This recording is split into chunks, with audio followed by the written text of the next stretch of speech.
வணக்கம். Maturity TVK பாய்ஸ்க்கு சொல்லி தான் மிஸ்டர் டாக் முருகனுக்கு.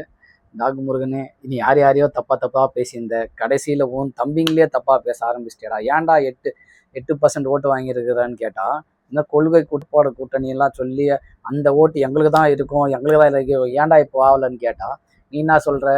அதாவது வந்து ரசிகனுக்கு தான் போடுவோம். அப்படின்னா நீ என்ன பண்ணுற? உனக்கு ஓட்டு போடலன்னா உங்களுக்கு ஓட்டு போட்டவங்களே நீ தப்பாக பேசுவ. ஃபஸ்ட்டு நீ என்ன பண்ணியிருந்த? ஆளுங்கிறவங்கள தப்பாக பேசினேன். அதுக்கப்புறம் சும்மாக்கிற பேசினேன். நீ என்ன வேணா திங்குவ. அதாவது காலையில் ஒன்றத்தை திங்குவ, அதையே நீ திருப்பி தூங்கத்துக்கு முன்னாடி அதே திங்குவ போலக்குதாடா நீ. யாருடா நீ? எப்பா சாமி, பாவம், அவனுக்கு எவ்வளவோ லைஃபை விட்டு எல்லாரும் கஷ்டப்பட்டு. நாம என்னப்பா செய்யறது? நம்ம ஒண்ணு நினைச்சா தெய்வம் நினைக்குது.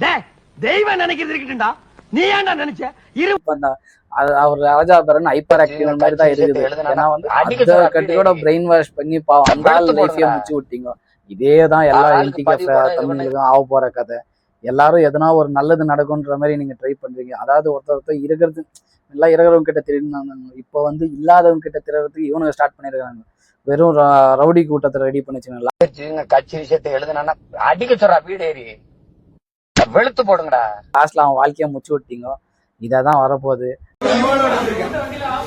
பார்க்குற 1000 வியூவர்ஸில் நான் 100 சப்ஸ்கிரைபராக இருக்கிறேன். எனக்கு கம்பெனிக்கு மிஸ்டர் சாக்கடை துரைமுருகனை அனுப்பிச்சி வைங்க, சரிங்களா? ப்ளீஸ், இது மட்டும் ரிக்வெஸ்ட்டாக கேட்டுக்கிறேன். அதாவது வந்து வாழ்த்துக்கள் ஃபார் டிவிகே ஃபேன்ஸ், சப்போர்ட் பண்ணுங்கள், ஓகேவா? சப்ஸ்கிரைப் பண்ணுங்கள். அதுக்கப்புறம் என்டிகே ஃபேன்ஸுக்கு ஷேர், திருந்துங்க தம்பிங்களா, திருந்துங்க.